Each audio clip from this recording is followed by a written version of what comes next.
It would seem that a pair of tights and a snap camera started it all. That's because the scandalous leg gear and the troubling new technology got a mention in the fourth paragraph of an 1890 Law Review article by the attorneys Louis Brandeis and Sam Warren, one that many say marked the start of the legal right to privacy in the United States. The law partners wrote that a theatrical performance that same year had sparked a somewhat notorious case.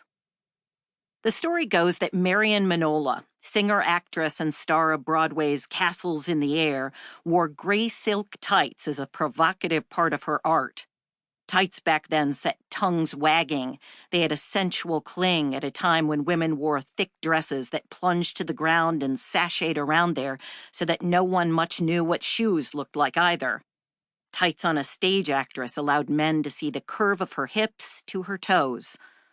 Such distraction was not universal, however, and Minola's silken legs failed to move the day's theater critics. Castles in the Air is a perfect abyss of weariness, was the Evening World's assessment. The New York Times called it an apparent failure. But Minola's trim and attractive figure kept audiences coming nevertheless. The theater manager, recognizing even meatier marketing potential, wished to capture an image of Minola in her ensemble.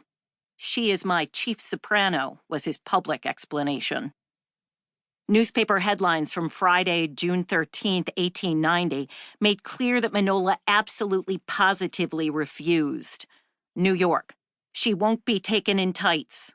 Chicago, "Will not be photographed in tights." In Boston, the Globe put it patronizingly, "Miss Minola in distress will resign rather than be photographed in her tights." Live performance was one thing, but still photography seemed an invasion entirely different. Then came trouble, just as any careful reader would have expected. Quite literally the next evening, as Minola ran toward the open arms of a co-star in the second act, a flash of light and a puff of smoke erupted from the Broadway theater's balcony. The manager had placed a snap camera in an upper box. A photographer had captured Minola and the not-too-slender, not-too-plump, graceful and shapely contents of the darker gray tights. News coverage of the outrage appeared at about the speed of the snap flash. The 1.5 million people in New York are not bothering themselves about the silver bill, the federal election law, or the other issues which interest the country at large, the Atlanta Constitution reported. The New Yorkers have nothing in view but Miss Minola's tights, and just at present, they are discussing nothing else. Women rallied to Minola's cause, crediting her for standing firm against a clear male desire to exploit a woman's choice. The entire sympathy of all her sex and the best part of the community stood with the actress. Some men, on the other hand, struggled to understand why this particular photo was such a big deal. They'd seen Minola's silky legs before, not only on Broadway, but on cabinet cards published when she'd starred in the risque Boccaccio. Her tunic back then sported a tantalizing fringe that covered her pelvic region just so, with tight, light tights doing the rest of the work.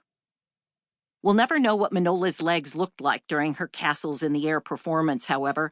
A judge immediately sided with the actress, her sex, and the community's best, and ordered that the manager never, ever develop the photo, let alone publish it. And the story might have ended there.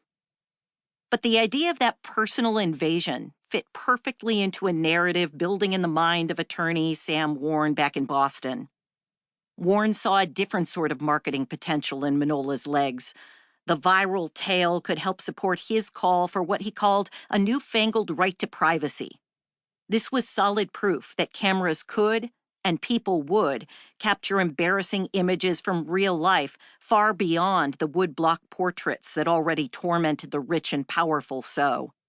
Heck, the so-called snap or detective camera was even marketed in such a privacy-invading way.